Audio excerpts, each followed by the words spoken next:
ಎಲ್ಲರಿಗೂ ನಮಸ್ಕಾರ. ಮತ್ತೊಂದು ವಿಲಾಗ್ಗೆ ತಮ್ಮೆಲ್ಲರಿಗೂ ಸ್ವಾಗತ. ಇವತ್ತಿನ ವಿಲಾಗ್ ಅಲ್ಲಿ ನಾವೊಂದು ವೀಕೆಂಡ್ ಔಟಿಂಗ್ ಹೋಗಿದ್ವಿ. ಅದರ ವಿಡಿಯೋಸ್ನ ನಿಮ್ ಜೊತೆಗೆ ಶೇರ್ ಮಾಡ್ಕೊಳ್ತಿದ್ದೀವಿ. ಇದು 2 ದಿನದ ವಿಡಿಯೋನ ಕ್ಲಬ್ ಮಾಡಿ ಒಂದೇ ವಿಲಾಗ್ ಹಾಕ್ತಾ ಇದ್ದೀನಿ. ಇವತ್ತು ಮಕ್ಕಳನ್ನೆಲ್ಲ ಕರ್ಕೊಂಡು ನಾವು ಹೊರಟಿರೋದು ದುಬೈ ಹತ್ರ ಇರೋ ಆಲ್ ಅಲಿನ್ ಅನ್ನೋ ಒಂದು ಜಾಗಕ್ಕೆ. ಇದು ದುಬೈಯಿಂದ ಆಲ್ಮೋಸ್ಟ್ ಲೈಕ್ 1.5 hour ಡ್ರೈವ್ ಅಂತಾನೆ ಹೇಳ್ಬೋದು. ಇಲ್ಲಿ ನಾವು ಮೇನ್ ಆಗಿ ಹೋಗ್ತಿರೋದು ಯಾಕಂದ್ರೆ ಇದು ಹಿಲ್ ಸ್ಟೇಷನ್. ಸೊ ದುಬೈಯಲ್ಲಿ ಇರೋರಿಗೆ ಹಿಲ್ ಸ್ಟೇಷನ್ ಅನ್ನೋದು ಸ್ವರ್ಗ ಅಂತಾನೆ ಹೇಳ್ಬೋದು. ತುಂಬಾನೇ ಹಿಲ್ ಸ್ಟೇಷನ್ಸ್ ಇದೆ ಬೇರೆ ಬೇರೆ ಎಮರಾತಿ ಪ್ಲೇಸಸ್ ಅಲ್ಲಿ. ಬಟ್ ಆಲ್ ಅಲೈನ್ ಅನ್ನೋದ್ರಲ್ಲಿ ನಾವು ಹೋಗ್ತಿರೋ ಪ್ಲೇಸಸ್ ಬಂದು ಜಬಲ್ ಹಫೀತ್. ಜಬಲ್ ಹಫೀತ್ ಅನ್ನೋದು ಒಂದು ಹಿಲ್ ಸ್ಟೇಷನ್. ನಿಮ್ಗೆ ಒಂದು ಒಳ್ಳೆ ವ್ಯೂ ಸಿಗುತ್ತೆ. ಟೆಂಪರೇಚರ್ ಇಲ್ಲಿ ತುಂಬಾನೇ ಕಮ್ಮಿ ಇರುತ್ತೆ, ಎಸ್ಪೆಷಲಿ ಇನ್ನು December, November up to March, April ವರೆಗೂ ಅಂತಾನೆ ಹೇಳ್ಬೋದು. ಸೊ ಟೆಂಪರೇಚರ್ ಆಲ್ಮೋಸ್ಟ್ ನಾವು ಹೋದಾಗ 9 ಡಿಗ್ರಿಗೆ ಬಂದ್ಬಿಟ್ಟಿತ್ತು. ತುಂಬಾನೇ ಚಳಿ ಇತ್ತು.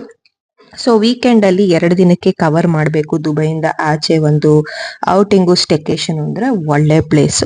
ಸೊ ಇಲ್ಲಿಂದ ನಾವು ಬೆಳಗ್ಗೆ ಆಲ್ಮೋಸ್ಟ್ ಲೈಕ್ 8-8:30 ಹೊರಟ್ವಿ. ಯಾಕೆ ಅಂದ್ರೆ ಆಗ್ಲೇ ಹೇಳ್ದಂಗೆ ನನಗೆ 1.5 hour ಬೇಕು ಇಲ್ಲಿಂದ ನಾವು ಆಲಲೈನ್ಗೆ ತಲುಪೋದಿಕ್ಕೆ. ನಾವು ಇವತ್ತು ಕಾರ್ಗಳಲ್ಲಿ ಹೋಗಿರ್ಲಿಲ್ಲ, ಯಾಕಂದ್ರೆ ನಾವು 3 ಫ್ಯಾಮಿಲಿ ಇದ್ವಿ, ಒಂದು 12 ಜನ. ಎಲ್ಲಾರು ಒಟ್ಟಿಗೆ ಹೋಗೋಣ ಅಂತ ಒಂದು 12 ಸೀಟರ್ದು ಟಿಟಿ ತರ ಏನ್ ಬರುತ್ತಲ್ಲ ಅದನ್ನ ಬುಕ್ ಮಾಡ್ಕೊಂಡು ಹೊರಟಿದ್ವಿ. ಮಕ್ಕಳು ತುಂಬಾ ಜನ ಇರೋದ್ರಿಂದ ನಾವು ಮನೇಲೆ ಸ್ವಲ್ಪ ಸ್ನಾಕ್ಸ್ ಗಳನ್ನ ಬೇಕ್ ಮಾಡಿರೋದಾಗಿರ್ಬೋದು, ಕೇಕ್ ಅಥವಾ ಪಫ್ ಗಳನ್ನ ಅದನ್ನೆಲ್ಲ ತಗೊಂಡು ಹೋಗಿದ್ವಿ.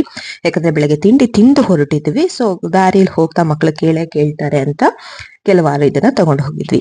ಇಲ್ಲಿಂದ ನಾವು 8:30-9 ಗಂಟೆನೆ ಆಗಿತ್ತು ಸಿಟಿ ಹೊರಡೋ ಅಷ್ಟೊತ್ತಿಗೆ. ಸೊ ಆಲ್ಮೋಸ್ಟ್ ಮಧ್ಯಾಹ್ನ ಅಷ್ಟೊತ್ತಿಗೆ ಅಂದ್ರೆ 12-12:30 ಅಷ್ಟೊತ್ತಿಗೆ ನಾವು ಆಲೆಲೆನ್ ತಲುಪಿದ್ವಿ.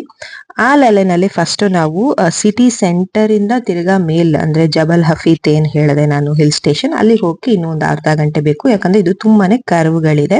ಹೋಗ್ತಾ ಹೋಗ್ತಾ ನಮಗೆ 2 ವ್ಯೂ ಪಾಯಿಂಟ್ ಸಿಗುತ್ತೆ. ಸೊ ಫಸ್ಟ್ ಊಟ ಮಾಡ್ಕೊಂಡ್ ಬಿಡೋಣ, ಮಕ್ಕಳು ಹಸು ಅಂತಾರೆ. ಇನ್ನು ಮೇಲ್ ಹೋದ್ರೆ ಹಿಲ್ ಸ್ಟೇಷನ್ ಅಲ್ಲಿ ಆದಷ್ಟು ಏನೂ ಸಿಗೋದಿಲ್ಲ.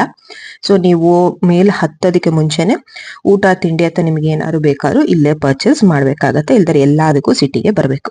ಸೊ ಇಲ್ಲಿ ಊಟ ಮಾಡ್ಕೊಂಡು ನಾವಿಲ್ಲಿಂದ ಮೇಲ್ ಹೊರಟ್ವಿ. ಇನ್ನು ಊಟದ ವಿಷಯಕ್ಕೆ ಬಂದ್ರೆ ಇಲ್ಲಿ ಸ್ವಲ್ಪ ದುಬೈ ಅನ್ನೋ ಮೇನ್ ಸಿಟಿಯಿಂದ ಆಚೆ ಬಂದ್ರೆ ರೆಸ್ಟೋರೆಂಟ್ಗಳು ಹೀಗೆ ಇರುತ್ತೆ. ಕೆಳಗೆ ಕೂತು ಊಟ ಮಾಡ್ಲಿಕ್ಕೆ ಪ್ರಿಫರ್ ಮಾಡ್ತಾರೆ. ಅಂದ್ರೆ ಕೆಳಗೆ ಒಂದು ಜಮಖಾನ ತರ ಹಾಸಿರ್ತಾರೆ. ಒಂದೊಂದು ಫ್ಯಾಮಿಲಿಗೆ ಒಂದೊಂದು ರೂಮ್ ಕೊಡ್ತಾರೆ. ನೀವು ಇಬ್ರಿದ್ರು ಅಷ್ಟೇ, 5 ಜನ ಇದ್ರು ಅಷ್ಟೇ, 10 ಜನ ಇದ್ರು ಅಷ್ಟೇ, ಬೇರೆ ಬೇರೆ ರೂಮ್ಗಳಿರುತ್ತೆ. ಅವರು ಸೆಗ್ರಿಗೇಷನ್ ಅಂದ್ರೆ ಪ್ರೈವೇಸಿನ ತುಂಬಾ ಇಲ್ಲಿ ಪ್ರಿಫರ್ ಮಾಡ್ತಾರೆ. ಹಾಗಾಗಿ ಈ ತರ ರೂಮ್ಸ್ ಗಳು ಮಾಡಿರ್ತಾರೆ. ಆರ್ಡರ್ ಮಾಡಿದೆಲ್ಲ ನಿಮ್ಮ ರೂಮ್ಗೆ ತಂದು ಕೊಡ್ತಾರೆ, ಊಟ ಮಾಡ್ಬೋದು. ಸೊ ಇಲ್ಲಿ ನಾವು ಊಟ ಮುಗಿಸಿ ನಾವು ಹೋಗಿದ್ದು ಜಬಲ್ ಹಫೀತ್ ಅನ್ನೋ ಹಿಲ್ ಸ್ಟೇಷನ್ ಮೇಲೆಗೆ. ತುಂಬಾನೇ ಚೆನ್ನಾಗಿರುತ್ತೆ. ಆಗ್ಲೇ ಹೇಳ್ದಂಗೆ ಕೂಲರ್ ಟೆಂಪರೇಚರ್ 9 ಡಿಗ್ರಿ ಇಳಿದೋಗುತ್ತೆ ಸಂಜೆ ಆಗ್ತಾ ಆಗ್ತಾ. ನಾವಿಲ್ಲಿ ಮೇಲ್ ಹೋದಾಗ ಹಾರ್ಡ್ಲಿ ಇಟ್ ವಾಸ್ ಲೈಕ್ 3 ಗಂಟೆ. ಅವಾಗ್ಲೇ ತುಂಬಾನೇ ಚಳಿ ಇತ್ತು. ಫಸ್ಟ್ ವ್ಯೂ ಪಾಯಿಂಟ್ ಹೋದ್ವಿ. ಫಸ್ಟ್ ವ್ಯೂ ಪಾಯಿಂಟ್ ಅಲ್ಲಿ ನಿಮ್ಗೆ ಪಾರ್ಕಿಂಗ್ ಇದೆ, ಒಳ್ಳೆ ವ್ಯೂ ಸಿಗುತ್ತೆ, ಸಿಟಿ ತುಂಬಾ ಚೆನ್ನಾಗಿ ಕಾಣುತ್ತೆ. ಒಂದಷ್ಟು ಫೋಟೋಗಳು, ವಿಡಿಯೋಗಳು, ರೀಲ್ಸ್ ಮಾಡ್ಕೊಳ್ಳೋದಕ್ಕೆ, ಆ ವೆದರ್ ನ ಎಂಜಾಯ್ ಮಾಡೋದಕ್ಕೆ ಒಳ್ಳೆ ಜಾಗ. ಅಲ್ಲಿ ಸ್ವಲ್ಪ ಟೈಮ್ ನ ಸ್ಪೆಂಡ್ ಮಾಡಿ ನೆಕ್ಸ್ಟ್ ನಾವು ಹೊರಟಿದ್ದು ಮೇಲೆ ಅಂದ್ರೆ ಟಾಪ್ ವ್ಯೂಗೆ. ಟಾಪ್ ವ್ಯೂ ಅಲ್ಲಿ ನಿಮಗೆ ಮಕ್ಕಳಿಗೆ ಆಟ ಆಡೋದಿಕ್ಕೆ ಪಾರ್ಕ್ ತರ ಮಾಡಿದ್ದಾರೆ. ಒಳ್ಳೆ ವ್ಯೂ ಇದೆ, ತುಂಬಾನೇ ಪಾರ್ಕಿಂಗ್ ಇದೆ, ರೆಸ್ಟ್ ರೂಮ್ ಫೆಸಿಲಿಟೀಸ್ ಇದೆ, ಮತ್ತೆ ಚಿಕ್ಕ ಪುಟ್ಟ ಕಾಫಿ ಟೀ ಶಾಪ್ ಗಳನ್ನ ಅಲ್ಲಲ್ಲಿ ಹಾಕೊಂಡಿದ್ದಾರೆ. ಬೇಕಂದ್ರೆ ತಗೊಳ್ಬಹುದು. ಒಂದೊಳ್ಳೆ ಕಾಫಿ ಕುಡಿದು ಸೀನರಿನ ಎಂಜಾಯ್ ಮಾಡ್ಲಿಕ್ಕೆ ಪರ್ಫೆಕ್ಟ್ ಜಾಗ. ಇದೆಲ್ಲ ಮುಗಿಸಿ ನಾವು ಹೋಟೆಲ್ಗೆ ಚೆಕ್ ಇನ್ ಆದ್ವಿ. ನಾವು ಸ್ಟೇ ಮಾಡಿದಂತ ಹೋಟೆಲ್ ಬಂದ್ಬಿಟ್ಟು ನಾವು ಹಿಲ್ ಸ್ಟೇಷನ್ ಮೇಲೇನೆ ಸ್ಟೇ ಮಾಡ್ಬೇಕು ಅಂತಾನೆ ಅಲ್ಲೇ ಬುಕ್ ಮಾಡಿದ್ವಿ. ನೀವು ಸಿಟಿಗೆ ಬಂದು ಸ್ಟೇ ಮಾಡ್ಬೋದು, ಬಟ್ ನಮ್ಗೆ ಆ ಹಿಲ್ ಸ್ಟೇಷನ್ ಅಲ್ಲಿ ಇರುವಂತ ಒಂದು ಎಕ್ಸ್ಪೀರಿಯನ್ಸ್ ಬೇಕಿತ್ತು. ಹಾಗಾಗಿ ಓರೆಕ್ಸ್ ಅನ್ನೋ ಒಂದು ಹೋಟೆಲ್ ನ ಬುಕ್ ಮಾಡಿದ್ವಿ. ಇದು ಬಂದು 4 star ಅಕೊಮಡೇಷನ್. ನಾವು ಏನು ಜಬಲ್ ಹಫೀತ್ ಅನ್ನೋ ಹಿಲ್ ಸ್ಟೇಷನ್ಗೆ ಹೋಗ್ತೀವಲ್ಲ, ಆಲ್ಮೋಸ್ಟ್ ಟಾಪ್ ಇಂದ 1-2 ಕಿಲೋಮೀಟರ್ ಕೆಳಗೆ ಅಷ್ಟೇನೆ ಹಿಲ್ ಸ್ಟೇಷನ್ ಅಲ್ಲೇನೆ ಇದನ್ನ ಕನ್ಸ್ಟ್ರಕ್ಟ್ ಮಾಡಿದ್ದಾರೆ. ಬ್ಯೂಟಿಫುಲ್ ಲೊಕೇಶನ್, ಸ್ಟೇಕೇಶನ್ಗೆ ತುಂಬಾನೇ ನೀಟ್ ಆಗಿ ಮೇಂಟೈನ್ ಮಾಡಿದ್ದಾರೆ. ನೀವು ನೋಡೋದಾದ್ರೆ ಆಗ್ಲೇ ಹೇಳ್ದಂಗೆ 4 star ಅಕೊಮಡೇಷನ್. ರೂಮ್ಸ್ ಎಲ್ಲ ತುಂಬಾ ಕ್ಲೀನ್ ಆಗಿತ್ತು. AC ಹೀಟರ್ 2 ಇತ್ತು. ಯಾಕಂದ್ರೆ ಇದು ಹಿಲ್ ಸ್ಟೇಷನ್ ಆಗಿರೋದ್ರಿಂದ ನಮ್ಗೆ ಹೀಟರ್ ಫೆಸಿಲಿಟಿ ಬೇಕೇ ಬೇಕು. ತುಂಬಾನೇ ಚಳಿ ಇರುತ್ತೆ. Swimming pool facility, gym facility, indoor activities ಮಕ್ಕಳಿಗೆ ತುಂಬಾನೇ ಇತ್ತು. ಅದ್ ಬಿಟ್ರೆ ಗಾಲ್ಫ್ ಕೋರ್ಟ್ ನ ಮಾಡಿದ್ರು ಹಿಂದ್ಗಡೆ. ನಾವು ಸಂಜೆ ಚೆಕ್ ಇನ್ ಆದ ತಕ್ಷಣ ಮಾಡಿದ ಫಸ್ಟ್ ಕೆಲಸ ಗಾಲ್ಫ್ ಕೋರ್ಟ್ ಹೋಗಿದ್ದು. ಮಕ್ಕಳಂತೂ ಇಲ್ಲಿ ತುಂಬಾ ಎಂಜಾಯ್ ಮಾಡ್ತಾರೆ. ಒಳ್ಳೆ ಸ್ಕಿನಿಕ್ ವ್ಯೂ, ಯಾಕಂದ್ರೆ ಇದು ಹಿಲ್ ಸ್ಟೇಷನ್ ಮೇಲೆ ಇರೋದ್ರಿಂದ ಆ ವ್ಯೂ ಜೊತೆಗೆ ಗಾಲ್ಫ್ ಆಡೋದಾಗಿರ್ಬೋದು ಇದಾಗಿರ್ಬೋದು ತುಂಬಾನೇ ಚೆನ್ನಾಗಿದೆ.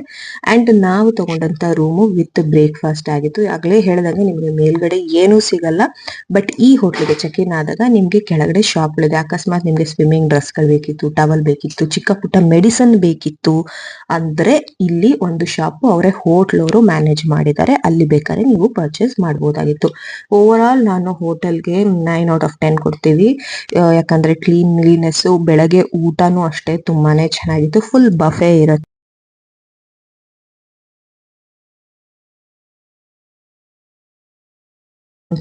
ಇದನ್ನ ಮುಗಿಸಿ ನಾವು ಸೆಕೆಂಡ್ ಡೇ ಬಂದಿದ್ದು ಆಲಿನ್ ಝೂಗೆ.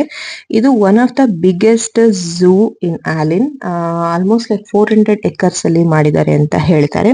ಈ ಪ್ಲೇಸ್ ನ ನೋಡ್ಬೇಕು ಅಂತಾನೆ ನಾವು ಆಕ್ಚುಲಿ ಇಲ್ಲಿಗೆ ಬಂದಿದ್ದು ಮೇನ್ ಆಗಿ. ಇದಕ್ಕೆ ಕೆಲವಾರು ಟಿಪ್ಸ್ ಕೊಡ್ತೀನಿ. ನೀವು ಝೂನ ವಿಸಿಟ್ ಮಾಡ್ತೀರಾ ಅಂದ್ರೆ ಮುಂಚಿತವಾಗಿ ಆನ್ಲೈನ್ ಅಲ್ಲಿ ಬುಕ್ ಮಾಡಿ, ನಿಮಗೆ ಸಫಾರಿ ಬೇಕಿದ್ರೆ. ಸಫಾರಿ ಟಿಕೆಟ್ಸ್ ಅಲ್ಲೇ ಹೋದ್ರೆ ಸಿಗಲ್ಲ, ಎಸ್ಪೆಷಲಿ ವೀಕೆಂಡ್ ಸಿಗಲ್ಲ, ಪ್ಲಸ್ ಹಾಲಿಡೇ ಸೀಸನ್ ಆದ್ರೆ ಸಿಗೋದೇ ಇಲ್ಲ. ತುಂಬಾನೇ ಕ್ರೌಡೆಡ್ ಆಗಿರುತ್ತೆ, ಬುಕಿಂಗ್ ಆಗಿರುತ್ತೆ. ಯಾಕಂದ್ರೆ ಎಲ್ಲಾರ್ನು ಇವರು ಟ್ರೆಕ್ಕಿಂಗ್ ಸಫಾರಿಗೆ ಬಿಡೋದಿಲ್ಲ. ಅಂದ್ರೆ ಕೆಲವು ಸ್ಲಾಟ್ಸ್ ಇರುತ್ತೆ, ಕೆಲವು ಜೀಪ್ಗಳು ಅಥವಾ ಓಪನ್ ಟ್ರಕ್ ಆ ತರದ್ದು SUVs ಈ ತರ ಬೇರೆ ಬೇರೆ ಫೆಸಿಲಿಟೀಸ್ ಇದೆ, ಅದೆಲ್ಲ ಪ್ರೀ ಬುಕ್ಡ್. ಸೊ ಪ್ಲಾನ್ ಮಾಡ್ಕೊಂಡು ಮುಂಚೆನೆ ಬುಕ್ ಮಾಡಿ ಸಫಾರಿಗೆ ಹೋಗಿ.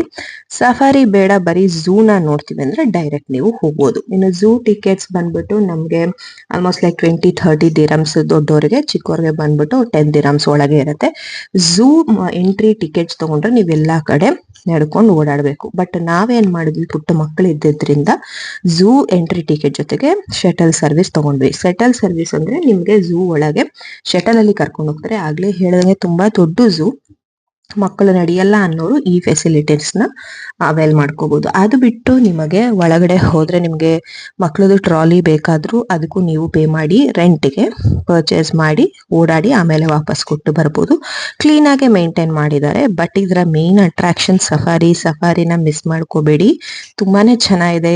VIP ಸರ್ವಿಸಸ್ ಆಗಿರ್ಬೋದು, SUVs ಆಗಿರ್ಬೋದು. But pre booking compulsory. Book ಮಾಡದೆ ಹೋದ್ರೆ ಖಂಡಿತ ಸಿಗೋದಿಲ್ಲ, ಅದೊಂದು ನೆನಪಿಟ್ಕೊಳ್ಳಿ. ಇನ್ನು ಝೂ ವಿಷಯಕ್ಕೆ ಬಂದರೆ ಇಲ್ಲಿ ಎಲ್ಲಾ ತರ ಅನಿಮಲ್ಸ್ ನೋಡ್ಬೋದು. ನಾವು ಮೈಸೂರು ಝೂ ಅಲ್ಲಿ ಹೇಗೆ ನೋಡ್ತೀವೋ ಆ ತರನೇ ಇದನ್ನ 4 ವಿಭಾಗ ಅಂದ್ರೆ 4 ಝೋನ್ಸ್ ಆಗಿ ಡಿವೈಡ್ ಮಾಡ್ಕೊಂಡು ಈಚ್ ಝೋನ್ ಅಲ್ಲಿ ಕೆಲವಾರು ಪ್ರಾಣಿಗಳನ್ನ ಇಟ್ಟಿದ್ದಾರೆ. ಇನ್ನೊಂದು ಮೇನ್ ಅಟ್ರಾಕ್ಷನ್ ಬಂದ್ಬಿಟ್ಟು ಸಫಾರಿ, ಇದು ಜಿರಾಫೆ ಫೀಡಿಂಗ್. ಜಿರಾಫೆಗೆ ಊಟ ಮಾಡಿಸೋ ಅಂತ ಒಂದು ಇದೆ, ಅದನ್ನ ಮಕ್ಕಳು ತುಂಬಾನೇ ಎಂಜಾಯ್ ಮಾಡಿದ್ರು. ಅದನ್ನ ಮಿಸ್ ಮಾಡ್ಕೊಳಕ್ ಹೋಗ್ಬೇಡಿ, ಅದು ಎಕ್ಸ್ಟ್ರಾ ಚಾರ್ಜ್. ನೀವು ಎಂಟ್ರಿ ಆದ್ಮೇಲೆ ಅಲ್ಲೇ ಕೌಂಟರ್ ಅಲ್ಲಿ ಕೊಟ್ಬಿಟ್ಟು ಹೋಗಬಹುದು.